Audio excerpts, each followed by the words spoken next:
कल्पना कीजिए एक ऐसे दिन की जब सूर्य का प्रकाश भी मध्यम हो गया था। आसमान का रंग नीले से बदलकर स्याह काला हो चुका था, मानो प्रकृति स्वयं शोक मना रही हो। वायु में पुष्पों की सुगंध नहीं, बल्कि लोहे की जंजीरों की खनखनाहट और रक्त की दुर्गंध व्याप्त थी।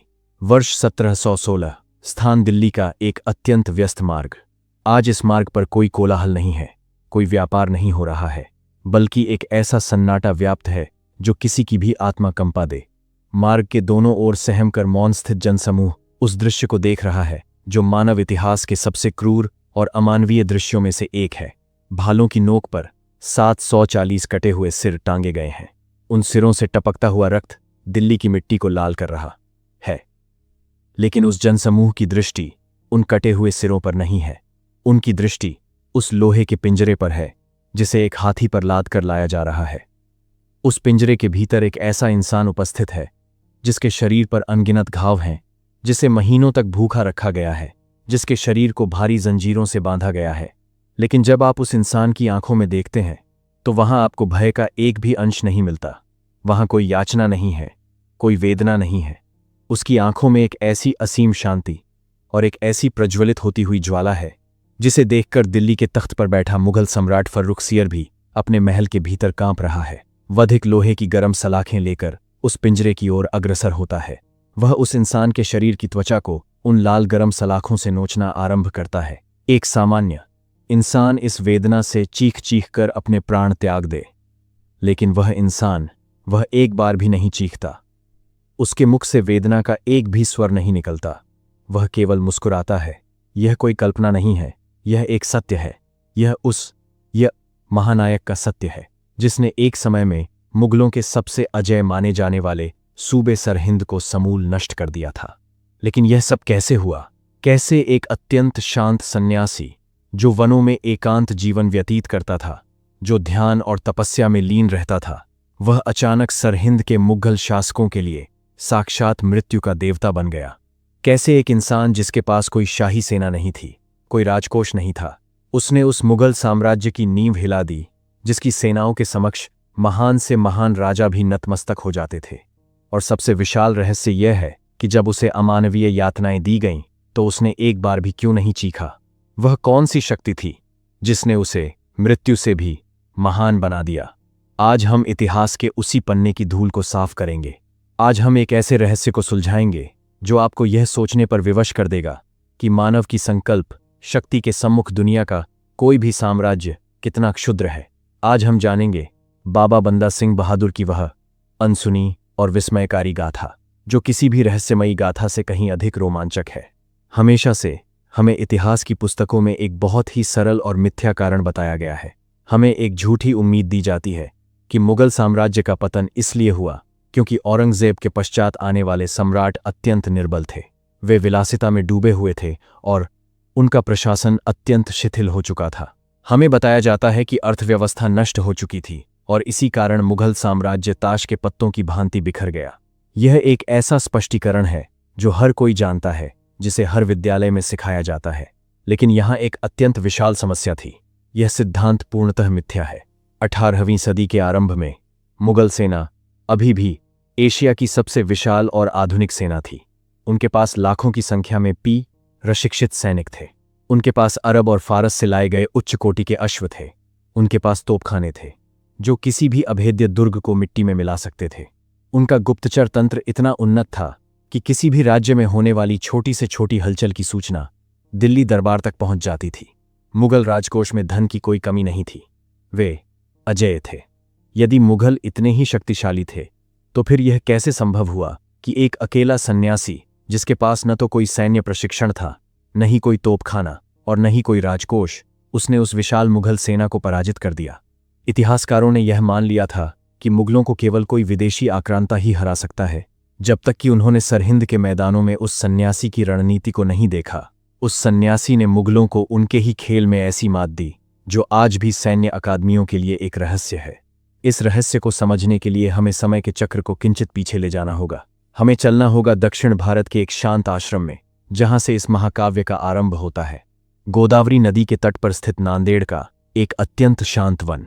इस वन के मध्य एक आश्रम स्थापित है। इस आश्रम में एक सन्यासी निवास करता है जिसका नाम माधवदास है। माधवदास कोई साधारण सन्यासी नहीं है।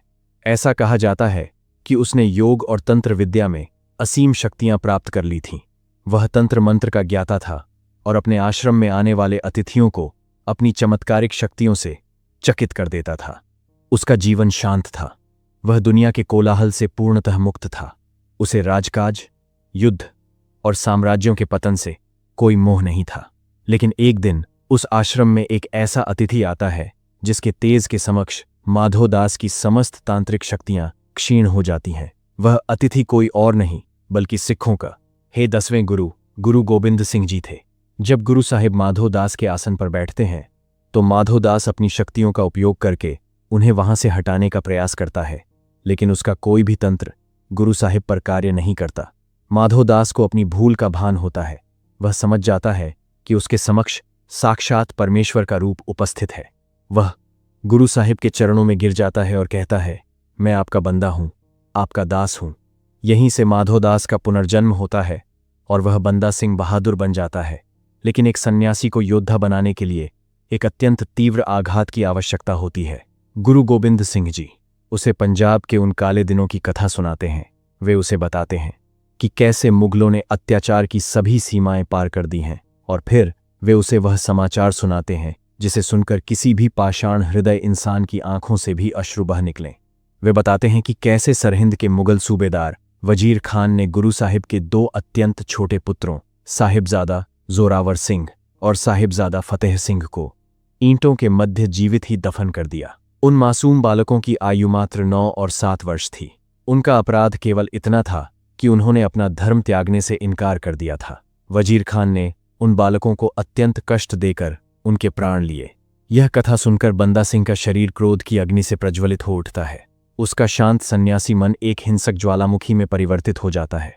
वह गुरु साहिब से आज्ञा मांगता है कि उसे पंजाब जाने दिया जाए ताकि वह उन मासूम बालकों की हत्या का प्रतिशोध ले सके और मुगल साम्राज्य के इस अत्याचार का समूल नाश कर सके। गुरु गोबिंद सिंह जी उसे अपना आशीर्वाद देते हैं।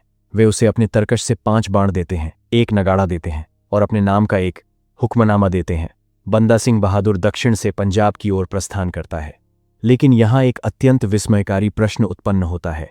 एक अकेला इंसान जिसके पास केवल 5 बाण हैं, वह एक ऐसे साम्राज्य को कैसे नष्ट कर सकता है जिसके पास लाखों की सेना है? क्या यह आत्महत्या नहीं थी? यह एक ऐसा रहस्य है जिसे समझने के लिए आपको बंदा सिंह बहादुर के उस मस्तिष्क को समझना होगा जो किसी भी आधुनिक रणनीतिकार से कहीं अधिक तीव्र था।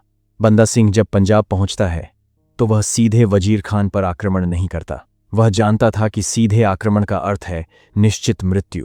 वजीर खान सरहिंद के एक अत्यंत सुरक्षित और अभेद्य दुर्ग में निवास करता था। उसके पास तोपों की कतारें थीं और हाथियों की विशाल सेना थी। बंदा सिंह के पास केवल मुट्ठी भर सिख योद्धा थे जो गुरु साहिब के हुक्मनामे को सुनकर उसके साथ आए थे। यहाँ बंदा सिंह एक ऐसी चाल चलता है जो पूरे मुगल प्रशासन को चकित कर देती है। एक ऐसी रणनीति जो आज भी विश्व के सैन्य इतिहास में एक अजूबा मानी जाती है। बंदा सिंह जानता था कि मुगल साम्राज्य की शक्ति उनकी सेना में नहीं बल्कि उनके अर्थतंत्र में है, और उनका अर्थतंत्र जमींदारों पर टिका था।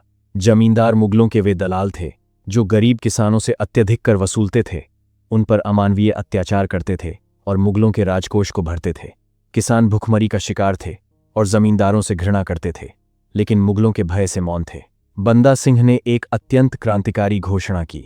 उसने पंजाब के समस्त किसानों को संदेश भेजा कि यदि वे उसका साथ देंगे तो वह जमींदारी प्रथा को पूर्णतः समाप्त कर देगा। जो किसान जिस भूमि पर हल चलाता है वह उसी भूमि का स्वामी बन जाएगा। यह एक चौंकाने वाला कदम था। इतिहास में पहली बार किसी ने गरीब किसानों को भूमि का स्वामी बनाने की बात की थी। यह संवाद पंजाब के गांवों में वायु के समान फैल गया। सदियों से शोषित और उत्पीड़ित किसान, जिन्हें हथियार उठाने का कोई अनुभव नहीं था, वे अपने कृषि उपकरण, लाठियां, कुल्हाड़ियां और हंसिया लेकर बंदा सिंह बहादुर की सेना में सम्मिलित होने लगे। देखते ही देखते बंदा सिंह की वह छोटी सी टुकड़ी एक विशाल जनसैलाब में परिवर्तित हो गई। यह कोई नियमित सेना नहीं थी। बंदा सिंह की वह टुकड़ियां, मतलब यह क्रोधित और भूखे किसानों की एक ऐसी आंधी थी जिसके समक्ष कोई भी तोपखाना टिक नहीं सकता था। बंदा सिंह ने मुगलों के विरुद्ध एक मनोवैज्ञानिक युद्ध आरंभ कर दिया था। उसने सबसे पहले मुगल खजानों को लूटा और वह धन गरीबों में बांट दिया। उसने सोनीपत, कैथल, समाना और सधौरा जैसे मुगल ठिकानों को एक एक करके नष्ट कर दिया। समाना वह नगर था जहां गुरु तेग बहादुर जी और छोटे साहिबजादों को यातनाएं देने वाले वधिक निवास करते थे। बंदा सिंह ने उस नगर को मिट्टी में मिला दिया। मुगल सेनापतियों में बंदा सिंह का ऐसा भय व्याप्त हो गया कि वे उसके नाम से ही कांपने लगे। उन्हें लगने लगा कि बंदा सिंह के पास कोई तांत्रिक शक्ति है जिससे वह गोलियों को भी हवा में रोक सकता है। लेकिन असली लक्ष्य अभी भी शेष था। वजीर खान, वह क्रूर शासक जिसने छोटे साहिबजादों के प्राण लिए थे। मई 1710, सरहिंद का ऐतिहासिक मैदान। एक ओर वजीर खान की अति विशाल मुगल सेना, उनके पास भारी तोपें थीं, कवच से सुसज्जित अश्व थे और मदमस्त हाथी थे। मुगल सेना पूर्णतः आश्वस्त थी कि वे इन किसानों की सेना को कुछ ही घंटों में कुचल देंगे। दूसरी ओर बंदा सिंह बहादुर की सेना, उनके पास तोपें नहीं थीं, उनके पास उत्तम कोटि के अश्व नहीं थे, उनके पास केवल गुरु का नाम था और प्रतिशोध की वह अग्नि थी जो उनके हृदयों में प्रज्वलित थी। युद्ध आरंभ होता है। वजीर खान अपनी तोपों से अग्निवर्षा आरंभ करता है। बंदा सिंह की सेना के प्रथम पंक्ति के कुछ सैनिक, जो मात्र साधारण किसान थे, वे तोपों के इस भयंकर प्रहार से घबराकर पीछे हटने लगते हैं। ऐसा प्रतीत होता है कि मुगल सेना विजयी हो जाएगी।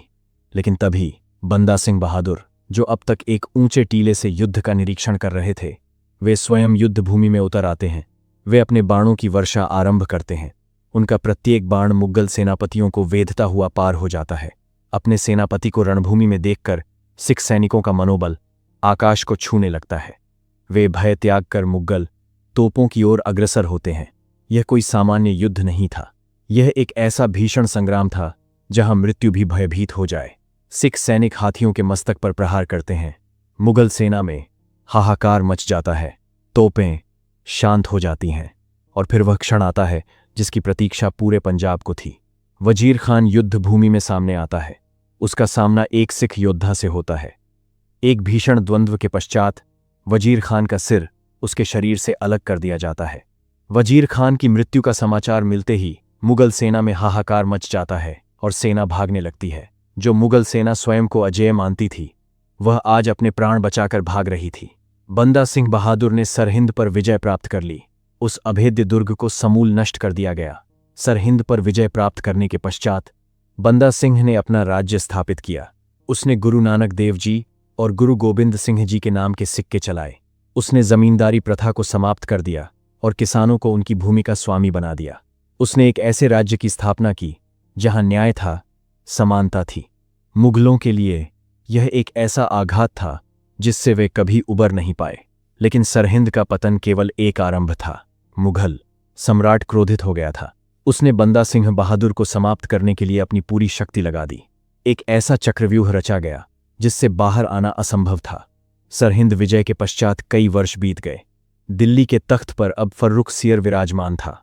उसने कसम खाई कि वह बंदा सिंह बहादुर का अस्तित्व मिटा देगा।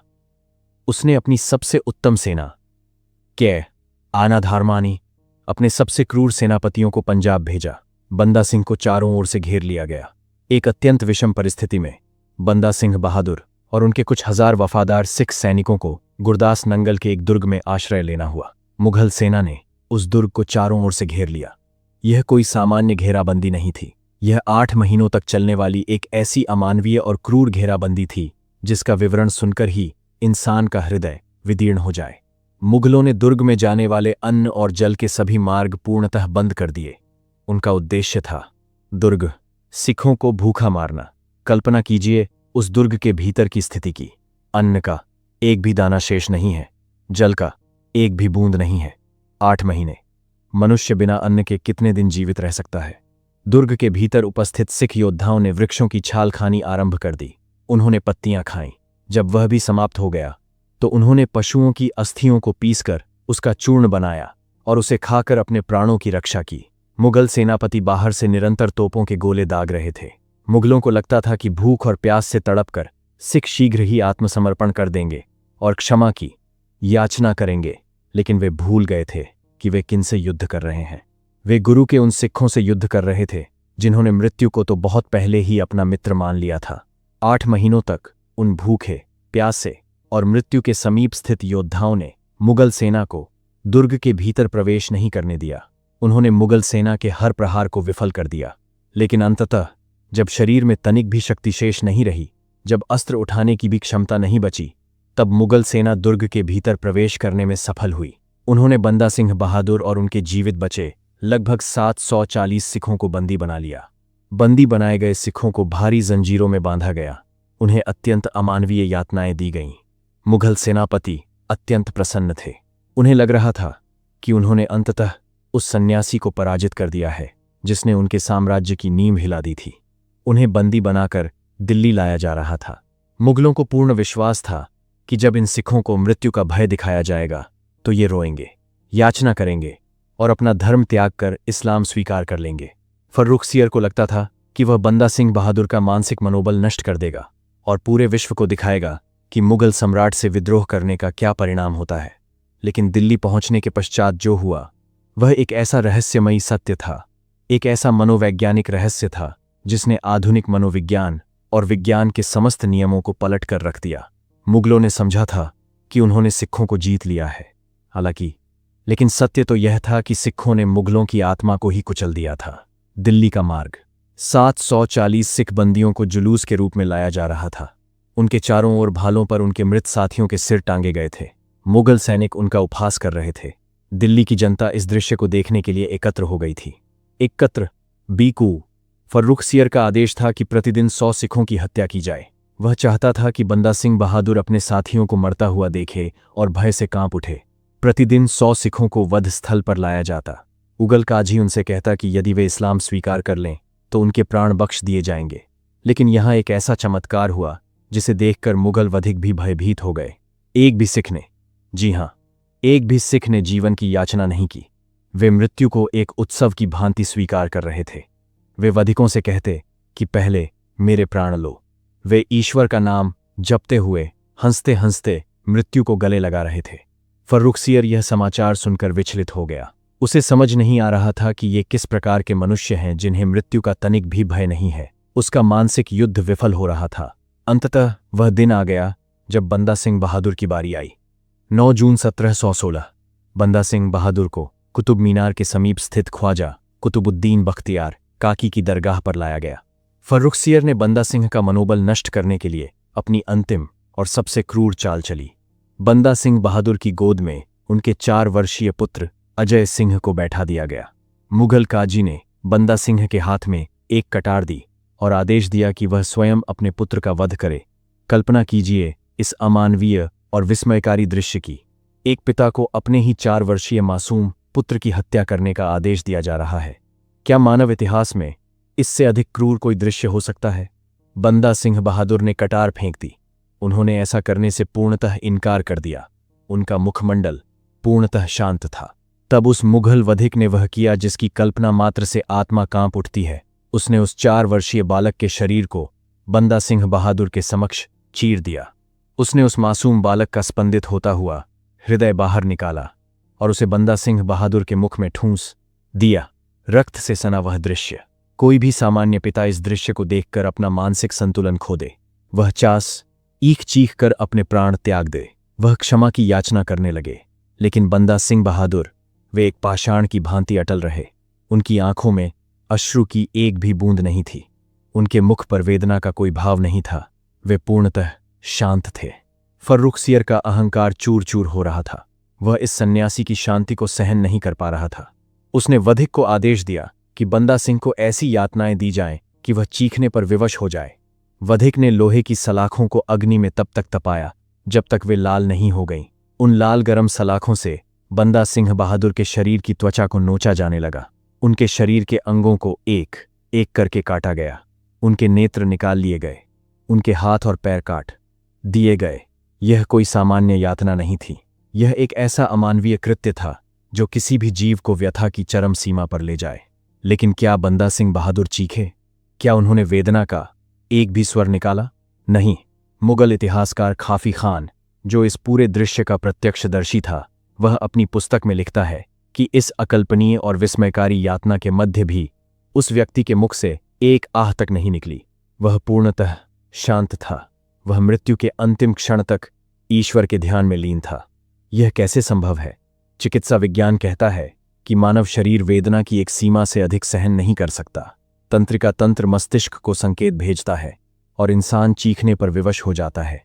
यही वह सबसे विशाल रहस्य है। यही वह सबूत है जो सिद्ध करता है कि गुरु का वह सिख भौतिक शरीर की सीमाओं से परे जा चुका था। माधवदास ने जो आध्यात्मिक शक्ति वनों में रहकर प्राप्त की थी और गुरु गोविंद सिंह जी ने जो अमृत उसे पान कराया था, उसने उसे मृत्यु और वेदना के चक्र से पूर्णतः मुक्त कर दिया था। उसका शरीर भले ही मुगलों के अधीन था, लेकिन उसकी आत्मा उस अनंत परमेश्वर में लीन हो चुकी थी जहां भौतिक वेदना का कोई अस्तित्व ही नहीं होता। फर्रुख सियर ने बंदा सिंह बहादुर के शरीर को तो नष्ट कर दिया, लेकिन वह उनके मनोबल को तनिक भी खंडित नहीं कर सका। वास्तव में उस दिन विजय मुगलों की नहीं, बल्कि बंदा सिंह बहादुर की हुई थी। बंदा सिंह बहादुर के इस अद्वितीय बलिदान ने मुगल साम्राज्य की मनोवैज्ञानिक शक्ति को समूल नष्ट कर दिया। मुगल सेना यह समझ गई कि जिस कौम के भीतर मृत्यु का भय ही समाप्त हो गया हो, उस पर कोई भी तोपखाना या कोई भी क्रूरता विजय प्राप्त नहीं कर सकती। बंदा सिंह बहादुर के बलिदान के पश्चात मुगल साम्राज्य का जो पतन आरंभ हुआ, वह कभी नहीं रुका। मात्र कुछ ही दशकों में जो मुगल साम्राज्य पूरे भारत पर राज करता था, वह दिल्ली की कुछ सीमाओं तक सिमट कर रह गया। सिखों ने बंदा सिंह बहादुर की प्रेरणा से पुनः संगठित होकर मुगलों को पंजाब से पूर्णतः बाहर कर दिया और अंततः महाराजा रणजीत सिंह के नेतृत्व में एक विशाल और स्वतंत्र सिख साम्राज्य की स्थापना की। बंदा सिंह बहादुर ने विश्व को यह सिद्ध कर दिया कि जब एक शांत सन्यासी अपनी मातृभूमि और धर्म की रक्षा के लिए शस्त्र उठाता है, तो वह काल का भी काल बन जाता है। उन्होंने यह सिद्ध कर दिया कि सत्ता और तोपों का घमंड मानव की अटल संकल्प शक्ति के समक्ष धूल के समान है। उनका वह बलिदान, गुरदास नंगल की वह भूखी घेराबंदी और दिल्ली की उस तपाती हुई दोपहर में उनका वह अटल मौन, ये सभी इतिहास के वे पन्ने हैं जिन्हें जितनी बार भी वाचन किया जाए, वे हमारे भीतर एक नई ऊर्जा, एक नए साहस का संचार करते हैं। उन्होंने मृत्यु को पराजित कर दिया, उन्होंने समय को पराजित कर दिया और वे भारतीय इतिहास के आसमान में एक ऐसे ध्रुव तारे के समान स्थापित हो गए जिसका प्रकाश कभी मध्यम नहीं हो सकता। आपको भारत के इतिहास के इस पन्ने की कौन सी बात सबसे हैरान करने वाली लगी? क्या वजीर खान को उसके ही दुर्ग में पराजित करने वाली रणनीति, या दिल्ली के वध स्थल पर बंदा सिंह बहादुर का वह अकल्पनीय मौन? हमें कमेंट्स में बताएं और ऐसे ही अनकहे रहस्यों को जानने के लिए इतिहास के पन्ने को सब्सक्राइब करना न भूलें।